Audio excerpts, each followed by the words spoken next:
준비되셨나요? 네, 좋습니다. 그럼 다시 한번 강사님 모시도록 하겠습니다.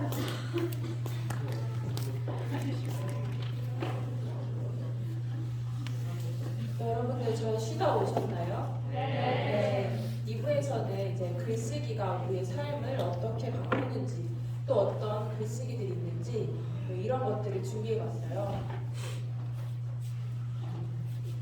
글쓰기에는 여러 종류가 있는데 그중 저는 먼저 여러분들이 한 번쯤 적어봤을 법하고 가볍게 적을 수 있는 버킷리스트에 관한 이야기를 먼저 하고 싶어요. 아마 새해가 시작됨과 동시에 올해 이루고 싶은 버킷리스트를 적으신 분 있을 거라고 생각해요.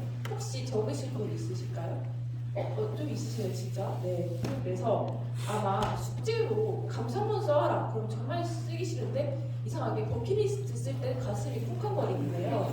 네, 버킷리스트를 쓰면 내 가슴을 뛰게 하는 게 무엇인지 알 수 있고 그것에 대해 꿈꿀 수 있고 또 그 꿈을 이룰 수 있게 되죠. 그래서 말이란 뱉으면 공기 중에 흩어져서 기억이 나지 않지만 글은 기록하면 영원히 남죠. 그래서 내가 쓴 글을 몇 번이고 반복해서 보면 그 글이 나를 지켜보고 있는 듯한 그런 느낌을 받을 수가 있어요. 그래서 자신의 소망과 바람에 대한 글을 쓰는 건 믿음을 그리는 과정이라고 생각해요. 나의 잠재의식에 각인이 되고 우리는 그것을 향해서 행동을 하게 되죠. 그래서 저는 매일 기도 제목을 공책에 써요. 그래서 소망하는 것들을 번호를 매겨서 적어요. 그게 매일매일 업데이트가 됩니다. 번호 한 개당 한 줄밖에 안 되는 글이지만 저는 이걸 하나씩 이루어갈 때마다 한 줄을 띡 그어요. 그래서 제가 가장 좋아하는 성경 구절이 구하라 그리하면 너희에게 주실 것이다. 찾으라 그리하면 찾아낼 것이다. 문을 두드려라 그리하면 너에게 열릴 것이다. 구하는 이마다 받을 것이요 찾는 이는 찾아낼 것이요 그 두드리는 이에게 열릴 것이다. 들어보시지 않았어요? 네, 제가 되게 좋아하는 구절인데 저는 주변에서 욕심이 너무 없다는 말을 해줘가지고 현재에 만족하지 않고 항상 지금보다 더 큰 욕심을 가져야겠다. 그래서 더 크게 구해야겠다. 그런 생각을 해서 이 구절을 좋아하는데요. 저는 일이 없을 때 뭐 일을 찾아다녔던 적도 있고요. 좋아하는 이성에게 똑똑 문을 두드려 봤던 적도 있어요. 그러면 문이 반쯤은 열려요. 근데 왜 반쯤 열리냐? 항상 괜찮으신 분들은 다 여자친구가 있더라고요. 그래서 반만 열렸어요. 네, 그래서 저는 그런 웃긴 사연이 있는데 그래서 저는 노트에 주로 구하는 내용의 글이 대부분이에요. 그래서 저는 항상 이렇게 구하는 글을 썼는데 그것들이 조금씩 저를 바꿔서 더 큰 목표를 나가게 한 것 같아요. 그래서 제가 썼던 목표 중에 당연히 이렇게 당연하게도 있었거든요. 근데 그런 것들이 모여서 지금 이렇게 여러분 앞에 서 있게 된 것 같아요. 그래서 자존감이 높아지는 글쓰기. 제가 1부에서 자존감에 대해 말씀드렸는데요. 자존감이 낮을 때 하면 좋은 방법을 말씀드렸는데 긍정적인 언어로 말하기 그리고 글쓰기였는데 이번에는 그 글을 어떻게 쓰면 좋은지 구체적으로 제가 알려드려 볼게요. 여기 앉아 계신 여러분들 중 그 누구도 저는 의미 없이 태어나신 분은 단 한 명도 없다고 생각합니다.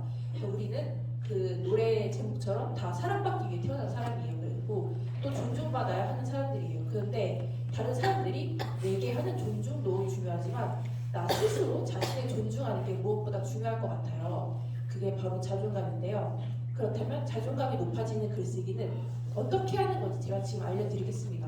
우선 아무에게도 보여주지 않을 노트를 하나 준비를 하는 거예요. 그리고 그 노트에 자기소개서를 써보세요. 형식은 자유예요. 키, 외모, 뭐 현재 내가 가지고 있는 것에 대해 적어보는 건데 아마 생각보다 내가 많은 걸 가지고 있는 사람이라는 사실에 놀라게 될 거예요. 또 두 번째는 좋아하는 이성에게 질문하듯 질문지를 만들어 보는 건데 그리고 그 질문에 대해 자신이 대답을 하는 거예요. 자문자답을 하는 건데 내가 이룬 것부터 실패한 것까지 상처받은 것까지 적어보는 거예요. 상처받는 일을 직면하지 않으면 상처를 넘어서 용기가 생기지 않을 거라고 생각을 해요. 그래서 이걸 누가 보는 게 아니니까 조금 더 솔직해져도 되겠죠. 그래서 자존감이 높다는 것은 자신을 객관적으로 정확히 볼 수 있다는 것으로도 해석될 수 있기 때문에 제가 이런 걸 적어보라고 한 거예요. 그리고 정말 제가 하고 싶었던 말이 저는 글쓰기와 기도가 닮았다고 생각해요. 어떤 면이 닮았냐? 바로 자신의 내면을 솔직하게 털어놓는다는 점에서 말인데요. 아래 문장은 이승우 소설가의 생애 이면에 나오는 구절인데 제가 한번 읽어볼게요. 사람들은 왜 기도를 하는가? 그것은 자기 이야기를 마음 놓고 솔직하게 털어놓기 위해서이다. 아무 별평도 하지 않고 한없는 끈기와 인내로 지극히 사적이고 은밀한 이야기들을 들어줄 상대가 필요해서 사람들이 기도처의 모습을 드러내는 것이다.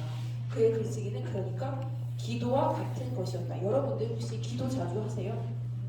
네, 자주 하실 것 같아요. 아무래도 우리 학교가 기독교 학교이기도 하고, 네, 그래서 우리가 기도할 때 무엇을 원하는지 하느님에게 솔직하게 털어놓죠. 그래서 그런 의미에서 제가 기도 제목을 적는 일은 글쓰기임과 동시에 기도를 하는 일이라고 생각해요. 그래서 그 두 가지를 동시에 하는 거죠.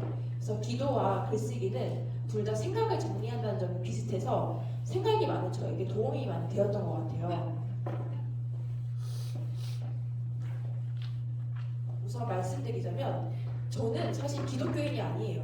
여기 계신 분들 중에서도 기독교가 아니신 분들이 분명 계실 거라고 생각하는데 혹시 타 종교이신 분이 있으신가요? 네, 그쵸. 역시 있으시네요. 근데 저희 집은 불교예요. 그런데 제가 기독교에 관심을 가지게 된 계기는 제가 예술하는 데 열려 있으셨던 아버지 덕분인데요. 저희 집은 다 이과인데 저 혼자 예술가적 성향이 강한 애가 태어난 거예요. 그래서 아버지께서 그런 저에게 예술하는 사람은 다른 종교도 잘 알아야 한다. 그렇게 말씀하셨어요. 그래서 저희 집이 불교라고 기독교를 배척해서는 안 된다. 그렇게 말씀하셨는데 알랭드 보통이라는 우리나라에서 인기가 많은 작가가 있어요. 그 작가가 쓴 무신론자를 위한 종교라는 책이 있는데 이 책은 무신론자인 알랭드 보통이 그럼에도 불구하고 종교에서 얻을 수 있는 이점에 대해 쓴 책이에요. 그렇게 작가는 다른 종교에 대해서도 잘 알아야 하는 것 같아요. 그래서 실제로 제가 쓴 작품 중에 작가의 말이라는 단편 소설이 있었는데 주인공 작가가 마리아라는 세례명을 가진 가톨릭 신자로 나와요. 그 캐릭터를 쓰기 위해 다른 종교를 더 공부했던 적도 있어요.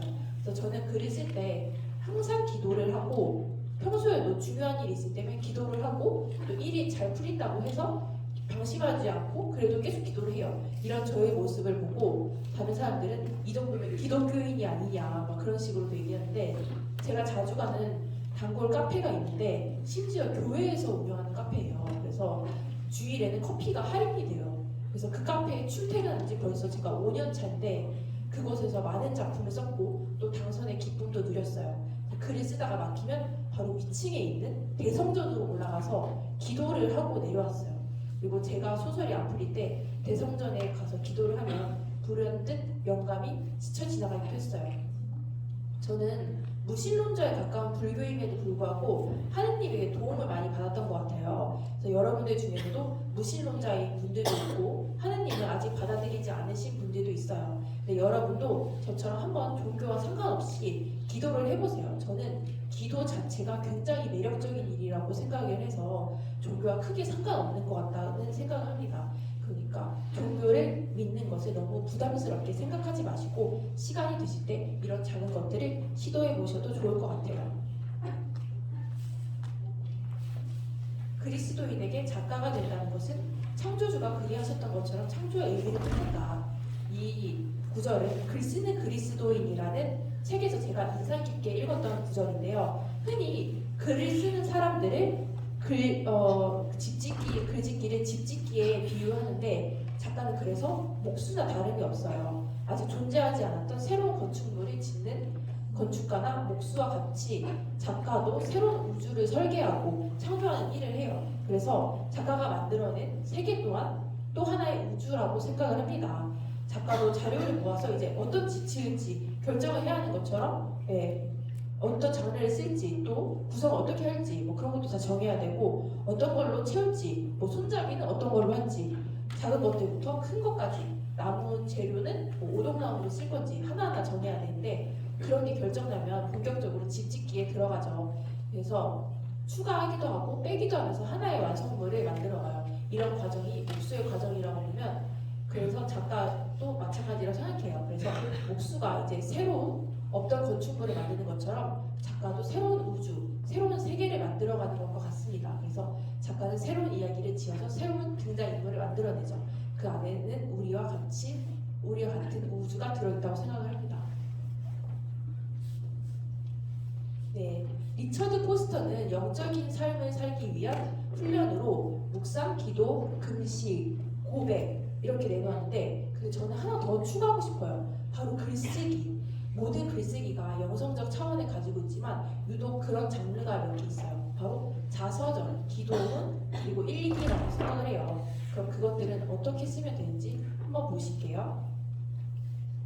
우선 자서전은 자기 삶의 이야기를 쓰는 것이어서 글감으로 되게 좋아요. 글쓰기, 생각쓰기라는 책에서 글 쓰는 사람이 택할 수 있는 주제 가운데 자신이 가장 잘 아는 것은 바로 자기 자신, 다시 말해 자신의 과거와 현재, 자신의 생각과 감정이다라는 구절이 있었어요.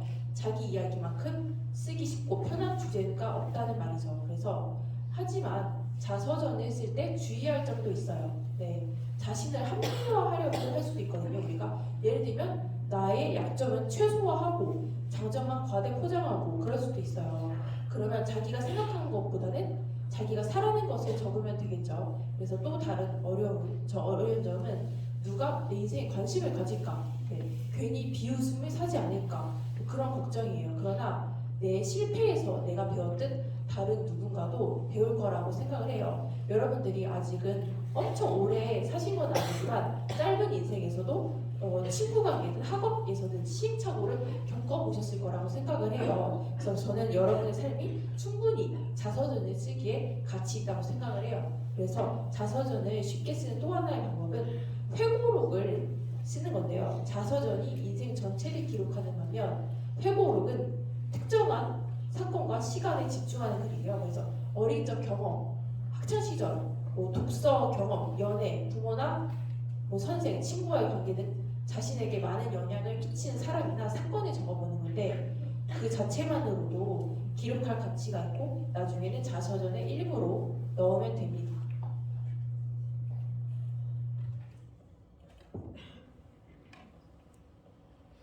여러분 라이프 오브 파이 영화 아세요?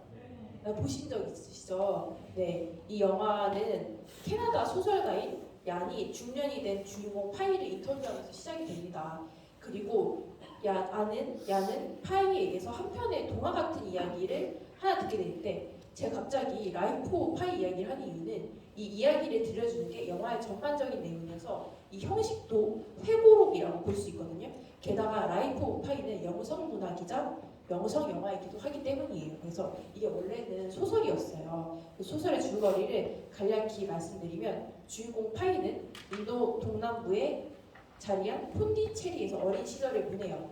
사업가였던 아버지가 꽤 큰 규모의 동물원을 만들어서 거기서 경영해서 그 덕에 소년 파이는 수많은 동물들 틈에서 이들을 관찰하면서 어린 시절을 보냈어요.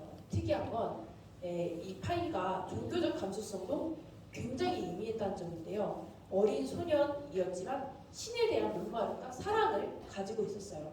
종교에 관심이 많아서 힌두교, 이슬람교, 가톨릭교도 받아들이고 종교의식에도 참여를 합니다.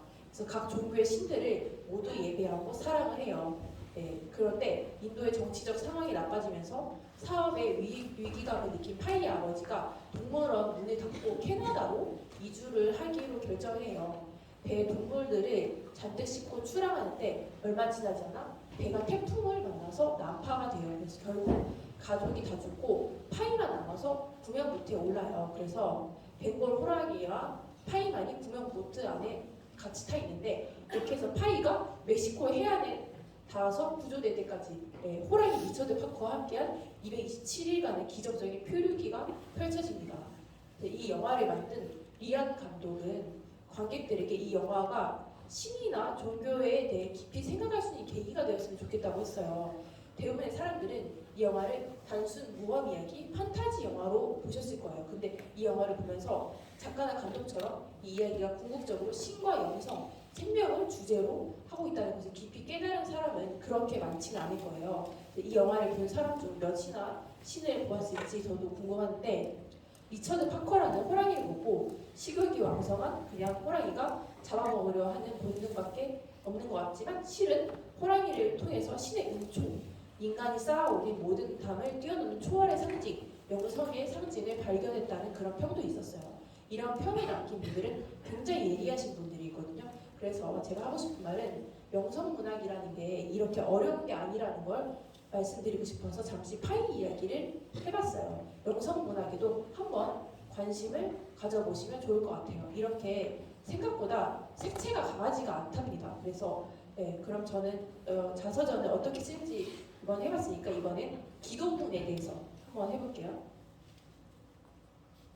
저는 매일 아침 기도 제목을 노트에 적는다고 했잖아요. 네, 기도를 글로 쓰면 좋은 점에 대해서 루시쇼는 이렇게 말했어요. 누구나 기도할 때 겪는 문제가 있다. 마음이 혼란스럽고 단편적인 기도에 머무르며 하나님과 지속적인 대화를 나누지 못할 때가 있다. 그런데 기도를 글로 적어보면 놀라운 효과를 얻을 수 있다. 기도하면서 여기저기 흩어졌던 생각들이 하나로 모아져서 좀 더 집중하게 되며 생각과 기도의 흐름을 잘 유지할 수 있다. 기도문을 쓰는데 정해진 공식은 없기 때문에 자유롭게 쓰면 돼요. 편지나 일기 형식도 좋고 메모 형식도 좋아요. 네, 우리 모두가 각기 다르기 때문에 각자의 스타일로 쓰시면 돼요. 그럼에도 저는 어느 정도의 형식은 필요하다고 생각하는데 성경에 기록된 기도들과 위대한 기도를 한 사람들의 패턴을 통해 보면 찬미, 고백, 감사, 간구 이런 순서대로 하는 게 좋을 것 같아요. 그래서 주기도문을 보면 언제나 하나님의 존재와 성품을 높이고 기리는 것으로 시작을 해요. 그 다음 하나님 앞에선 우리의 약함과 악함을 낱낱이 고백을 해요. 그리고 자신의 잘못을 구체적으로 적어주는 게 좋고요. 다음엔 하나님께서 내 기도를 들어주신 것, 내게 행하신 것을 감사하는 글을 적어주는 게 좋아요. 그래서 마지막으로 간구할 차례인데 크든 작든 상관없이 자신을 위해 요청할 것을 적으면 됩니다. 그럼 기도문 쓰는 법에 대해 알아봤으니까 다음은 일기 쓰는 법에 대해서 제가 알아보도록 하겠습니다. 저는 글쓰기는 내면을 치유해주는 수단이라고 생각해요. 왜냐하면 글을 쓸 때 기도와 마찬가지로 자신의 내면의 이야기를 탈탈 털어놓기 때문인데 우리가 기분 나쁜 일 있으면 친구한테 카톡으로 나 무슨 일 있었다? 막 이렇게 말하기도 하거든요. 네, 그럼 기분이 조금 나아지는 걸 발견할 수 있어요. 이 원리랑 비슷한데 다른 그 어떤 글쓰기보다 상처받은 내면을 치유하는데 탁월한 게 저는 일기라고 생각해요. 그래서 로날드 클럭은 일기가 감정의 표현과 새로운 전망을 준다고 했어요. 일기는 우리의 감정을 처리하도록 도와준다. 무엇보다 먼저 그 감정들을 글로 표현하면서 발산시킬 수 있다. 우리에게 부정적인 감정을 안심하고 표현할 수 있는 방법이 필요하다. 충동적으로 행동하거나 우리들의 자녀와 배우자 혹은 직장 동료들을 신랄히 비난하기보다는 그 분노의 감정을 일기장에 쏟아넣는 방법이 좋다. 네, 이런 말을 했고요. 그래서 실제로 많은 작가들이 일기 쓰기를 통해 치유의 글쓰기를 경험을 했어요. 네, 버지니아 울프라는 작가 들어보셨나요? 여자분들이 좋아하실 작가거든요. 네, 이 버지니아 울프는 20세기 영국 문학의 대표적인 페미니스트 작가였어요. 그래서 델라웨이 V 등대로 등 다양한 작품을 썼고 또 에세이 중에 자기만의 방이라는 게 가장 유명하죠. 그래서 다음은 버지니아 울프가 쓴 일기를 모은 책인 울프 일기에 나오는 한 구절인데 내 일기가 어떤 모양이기를 바라는가. 짜임새는 좀 느슨하지만 지저분하지는 않고 머릿속에 떠올라오는 어떤 장엄한 것이나 사소한 것이나 아름다운 것이라도 다 감쌀 만큼 탄력성이 있는 것. 고색 차면한 깊숙한 책상이나 넉넉한 가방 같은 것이어서 그 안에 허접 쓰레기 같은 것들을 자세히 살피지 않고도 던져 넣을 수 있는 그런 것들이기를 바란다. 네, 울프 일기를 읽으면서 저는 일기 쓰기에 대해서 다시 생각해보게 되었는데 제가 쓰는 일기를 저는 작품으로 만들 생각은 없지만 적어도 울프처럼 내 모든 생각을 넣을 수 있는 넉넉한 가방 같은 존재면 좋겠다. 그런 생각이 들었어요. 그래서 일기를 쓰기 위해 따라야 할 규칙은 없어요. 자기 마음대로 쓰면 돼요. 그런데 어떤 사람이 일기를 쓰는 방법, 맥도날드가 한 말인데 이 사람이 말한 일기 쓰는 방법은 조금 참고할 만한 것 같아요. 매일 일기를 쓰지만 못 쓰는 경우는 개의치 않고 넘어가라 그냥. 그리고 일기 쓰기는 노동이긴 하지만 의무는 아니다. 네, 사실 일기를 지속적으로 쓰기란 생각보다 어려운 일이에요. 그래서 네, 이럴 때는 노트를 바꾼다든지 최후의 수단으로 일기로부터 휴가를 얻는 그런 방법을 쓰는 거예요. 일기 어떻게 기록할 것인가? 처음 일기를 시작할 때는 무엇이든 꼼꼼히 기록하려는 욕심을 버리는 게 좋아요. 짧게 메모하는 것만으로도 되게 충분하다고 생각하거든요. 그래서 일과를 마치고 잠자리에 들기 전에 책상 앞에 앉아서 다이어리를 펴고 하루를 정리하는 모습은 굉장히 이상적이죠. 근데 막상 하려고 하면 메모만으로도 벅차요, 우리가. 그래서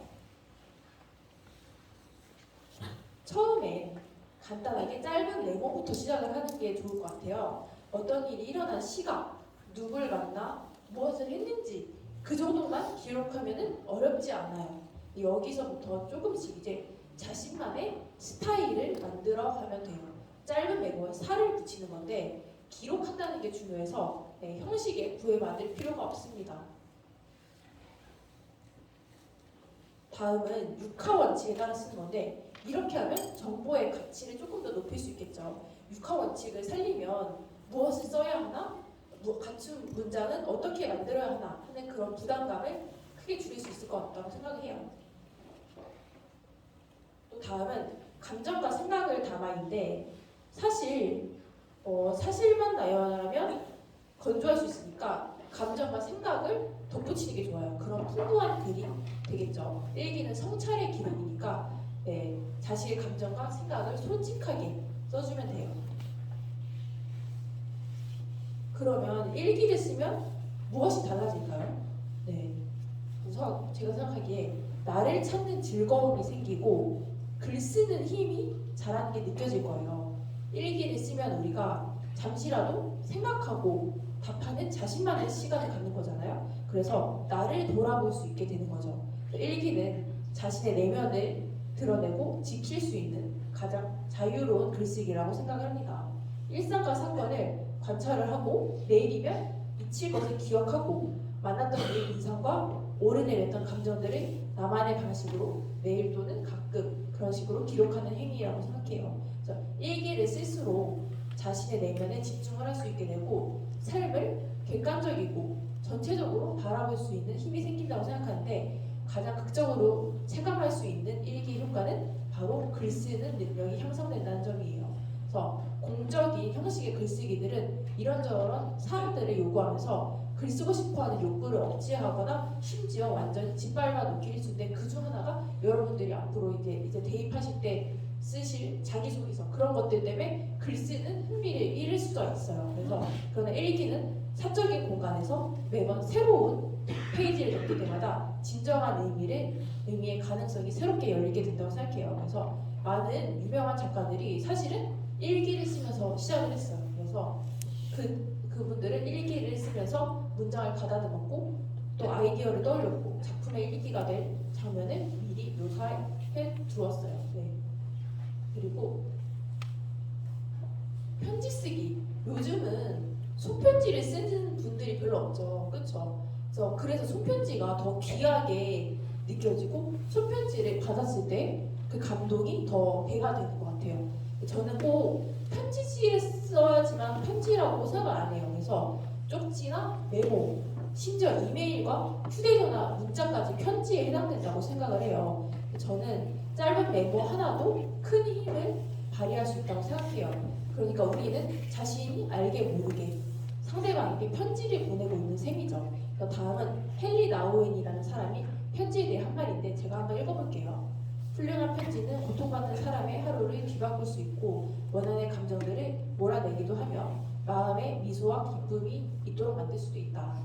아무튼 신약성경의 상당 부분이 편지로 이루어져 있고 또 가장 심오한 통찰력 가운데 일부는 개인적인 깊은 애정으로 결합되어 있는 사람들 사이에서 주고받는 편지들 속에 서술되어 있다. 그래서 편지 쓸 일은 특히 기쁜 소식을 전하고자 하는 사람에게는 대단히 중요한 기술이 된다. 제가 편지를 좋아하는 이유는 편지가 낡고 귀찮고 효율적이지 않아 보여도 편지는 격이 없고 권위적인 면이 거의 없기 때문에 편하기 때문이에요. 그래서 저런 편지는 따뜻한 관계를 맺는 데 좋은 도구인 것 같아요.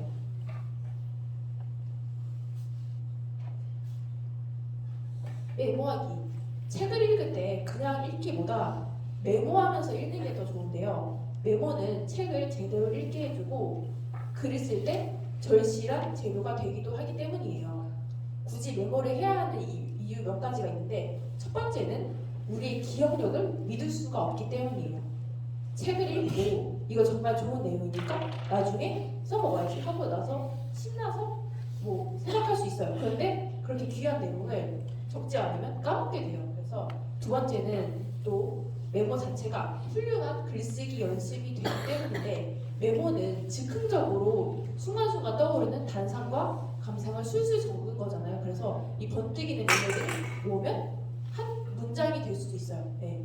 그래서 또 이런 말이 있어요. 성경의 깨끗함은 양심의 깨끗함과 반비례한다. 성경을 많이 읽어서 성경이 낡았다면 그만큼 그의 양심은 반대로 깨끗할 것이고 한 번도 제대로 읽힌 적 없는 성경이라면 그의 마음의 깨끗한 성경과 반대라는 말이다. 이것은 일반 독서의 경우와도 다르지 않다. 네. 그래서 책의 밑줄을 긋고 여백에 메모를 하고 포스트잇을 붙여가면서 이렇게 더럽게 보면 그만큼 독서가 깊어지고 지식이 쑥쑥 자라지 않을까 그런 생각이 들어요.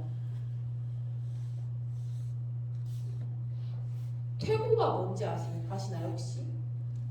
네, 다 쓴 글을 고쳐 쓰는 과정이 퇴고인데 제가 읽은 책 중에 이런 구절이 있었어요. 좋은 창조주인 하나님도 자신을 낮추어 우리가 알아들을 수 있도록 하셨다면 저자인 사람도 독자가 이해하도록 고쳐 써야 한다. 네. 그래서 퇴고를 할 때 일단 줄인다는 생각으로 하는 게 좋거든요. 퇴고를 하면서 불필요한 부분은 지우는 거예요. 그래서 원고의 10%가 줄어든다는 게 원칙으로 하는 게 좋거든요. 그래서 불필요한 부분은 매정하게 삭제를 하는 거예요. 그러면 어떻게 해야 글을 잘 쓸지 궁금하지 않나요, 여러분? 네, 바로 다독, 다작, 다상량. 이 말은 중국의 구양수가 한 말인데요. 네, 되게 유명한 말이에요. 다독이 많이 읽어라. 그리고 다상량이 많이 생각하라. 다작이 많이 써라. 네, 이 뜻이거든요. 그래서 이 세 가지만 기억한다면 누구든 글쓰기 고수가 될 수 있을 거라고 생각합니다. 그리고 저는 어디에서든 글쓰기가 필요하다고 생각을 해요. 초등학생 때부터 어른까지 우리는 글을 쓰면서 살아가요. 그래서 책 요약하기에서부터 이메일, 인스타그램, 블로그 우리는 댓글을 달고 글을 쓰는 생활을 하면서 일상을 살아가는 그런 의미에서 글쓰기는 우리 삶에서 뗄래야 뗄 수 없는 그런 관계라고 생각을 해요. 네, 그러면 글쓰기에 대해서 조금 약간 이론 같은 걸 해봤는데 혹시 저에 대해서 나 혹시 글쓰기에 대해서 궁금하신 점 있으시면 자유롭게 손들고 한번 질문 받는 시간 갖도록 하겠습니다. 혹시 뭐 궁금하신 점 있나요? 여러분들의 질문이 저에게 큰 힘이 됩니다. 뭐 없으실까요? 저는 오늘 여러분들 처음 뵀는데 복도에서 먼저 제가 누군지도 모르는데 인사를 너무 잘해주시는 거예요. 그래가지고 너무 기뻤고 네, 첫인상이 너무 좋았어요. 네, 여러분들. 네. 그러기가 쉽지 않거든요. 누군지 모르는데 선생님 얼굴을 한번 보려고 강사님 어떻게 생기셨나 보려고 여기 앞에서 인사해주시고 막 화장실 어딘지도 알려주시고 그래서 되게 좋았어요. 네. 혹시 궁금한 점 있으신가요? 네. 아, 저는 딱 요새 MZ 세대가 좋아하는 질문이잖아요. 저는 뭘 것 같아요? 저는 인프제예요. 네. 제가 그게 예술가 형이더라고요. 네. 네. 안 그런 것 같아요? 그런 것 같아요? 아 그래요? 아 그래요? 네. 제 인프제예요. 네. 여러분들 다 MBTI 중요시 여기는 그런 시대인 거 알아요. 네. 요새는 뭐 이성끼리 만나도 혈액형 말고 MBTI 뭐예요? 그거부터 물어보고 시작하네요. 네. 또 다른 거 있을까요? 저는 여러분들이 되게 부러운 것 중 하나가 교복을 안 입는다는 거. 나는 교복이 정말 싫었어요. 네. 네. 사고 어떻게 입으시는지. 아 저요? 아니. 사진 여기서 띄울 수가 없어가지고 아, 네, 그럼 이따 따로 보여드리고 저는 사실은 진짜 스트릿 패션 좋아해서 비니 쓰고 다니고 막 그랬어요. 네, 그랬는데 그 예전에 제가 사귀었던 남자친구도 힙합퍼였어, 힙합퍼. 그래서 둘 다 힙합 스타일 좋아했었어요. 그래서 제가 그런 스타일이 많은데 이제 여러분 앞에 서야 되고 그래서 이 리본 달고 막 여성스러운 척하고 왔는데 그래서 저의 원래 성향을 알아서 왜 취향과 다르냐고 왜 이렇게 입고 다니냐고 그런 얘기도 하고 그분은 저의 그런 개성을 좋아해줬던 유일한 사람이었죠 옛날에. 그래서 저 그런 분 있을 거라고 생각하고 자유롭게 입고 다녔어요.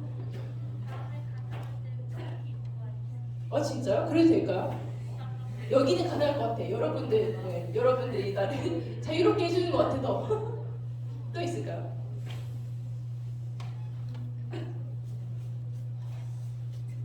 글쓰기에 대한 질문도 좋을 것 같아요. 여러분들 그 무슨 축제 하신 거 팜플렛 보니까 신앙송도 하셨던데? 네, 그래서 그러면 시도 쓰시는 거죠? 그럼 그 신앙송은 어떤 거 하신 거예요? 아, 다른 분이 쓰신 거? 아, 그렇구나. 네. 어떻게 강사가 될 수 있냐면 요즘은 책을 내면은 강사할 기회가 많아요. 네. 그래서 자기 저서를 내는 게 좋고 저 같은 경우는 책을 내진 않았어요. 왜냐면 저도 내려고 했었는데 안 낸 이유가 정말 솔직히 말하면 책을 내서 돈을 벌기가 쉽지 않아요. 그래서 그래서 제가 글쓰기 선생님이 돼서 이렇게 강사가 됐거든요. 네. 그래서 저는 이렇게 많은 학생들을 가르치면서 돈을 벌고 있고 그래서 먼저 강사가 되려면 그 분야에서 조금 전문가가 돼야 되는 것 같아요. 그리고 이렇게 또 많은 강사들이 있지만 글쓰기 가르치기만 하는 강사가 되려면 일단 자기가 쓴 글도 있어야 되고 그래야지 그거를 보여줄 수 있고 또 이렇게 강연자 강사가 되려면 또 말도 잘해야 되는데 저는 이렇게 하고 싶었어요. 그래서 아까도 말씀드렸듯이 대본 썼다고 했잖아요. 들어오지도 않았는데 그래서 그 대본도 좀 약간 잘 쓰셔야 될 것 같고 또 말주변도 있는 게 좋고 또 무엇보다 중요한 건 이렇게 오늘 제가 100명 정도 되시는 거라고 들었거든요. 이렇게 많은 분들 앞에 서려면 관종기가 있어야 돼. 네, 그래서 저기 계신 것 같은데? 네, 그래서 그런 게 중요한 것 같아요. 이렇게 많은 분들이 나를 보고 있는데 떨면 안 되잖아요. 그래서 그런 것들, 어디서도 알려주지 않는 그 중 하나가 제가 말씀드리고 싶은 게 관종기가 있어야 된다. 네, 또 있을까요? 또 있을까요? 네. 저는 국문학과 나왔어요. 네, 그래서 근데 저한테 글쓰기 배우시는 학생들은 다 비전공자시거든요. 그래서 요즘은 저처럼 이렇게 일반적인 루트를 거치지 않아도 작가가 될 수 있는 확률이 높고 또 어디서든 글쓰기를 쉽게 배울 수 있는 것 같아요. 그래서 꼭 국문학을 전공하지 않아도 아까 제가 말씀드렸듯이 공대 나온 학생이 있잖아요. 그러면 좀 더 재미있는 이야기를 쓸 수 있어요. 전문적인 이야기를 쓸 수 있어요. 그래서 어떤 전공을 선택하셔도 상관없으실 것 같아요. 저는 글쓰기 하는데 요즘은 정말 진입장벽이 낮아서 글쓰기를 배울 수 있는 곳이 되게 많아요. 네. 또 있을까요? 네. 글쓰기를 처음 시작하게 된 저도 사실 고등학교를 좀 특이한 데 나왔어요. 저는 예고를 나왔는데 거기서 영화과였어요. 영화 전공이었어요. 영화 연출 전공 하다가 근데 약간 시나리오 처음에 썼던 게 시나리오였어요. 그러다가 근데 영화로 만들 글을 쓰는 거잖아요. 시나리오를. 근데 뭔가 영화를 만들어야 된다. 그래서 조금 제약이 있었던 것 같아요. 상상력이. 그래서 장르가 소설로 이렇게 바뀐 거죠. 소설은 더 자유로울 수 있잖아요. 그래서 거기서 글 쓰고 싶다는 생각이 들었는데 글 쓰고 싶다는 생각이 드신 학생들의 모든 공통점은 어느 날 그냥 글이 자기에게 왔다 이렇게 표현하시던데 저도 그냥 저한테 글쓰기가 왔어요. 네. 이렇게 고2 때 부렸던 글쓰기가 왔어요. 네. 네. 소설을 쓰다 보면 설정이 있잖아요. 네. 설정이 흔들리다 보면 그 자체가 흔들리는데 그 설정을 안 왜냐면 그런 걸 플롯이라고 하기도 하잖아요. 근데 플롯을 정하고 쓰는 작가가 있고 안 정하고 쓰는 작가가 있어요. 두 부류가 있는데 이건 작가마다 스타일이 다른데 저는 이렇게 표현을 해요. 플롯은 우리 인생과도 같다. 내가 정한다고 내 뜻대로 되는 게 아니다. 쓰면서 변한다. 이렇게 말하거든요. 그래서 어떤 작가들은 플롯을 안 정하고 그냥 막 써요. 제가 그런 작가거든요. 그래서 저는 흔들려도 된다고 생각을 해요. 네. 그리고 뒤에 분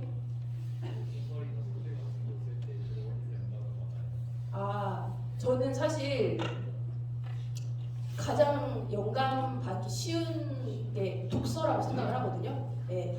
그리고 독서에서 많이 영감을 얻고 또 사실 저는 저희 엄마도 인정했지만 너는 예술적 재능이 많다 이랬어요. 그래서 예술적 재능이 많아서 좀 약간 영감이 발달되어 있는 성격이에요. 그래서 끊임없이 글 쓸 소재가 저는 떠올라요. 네.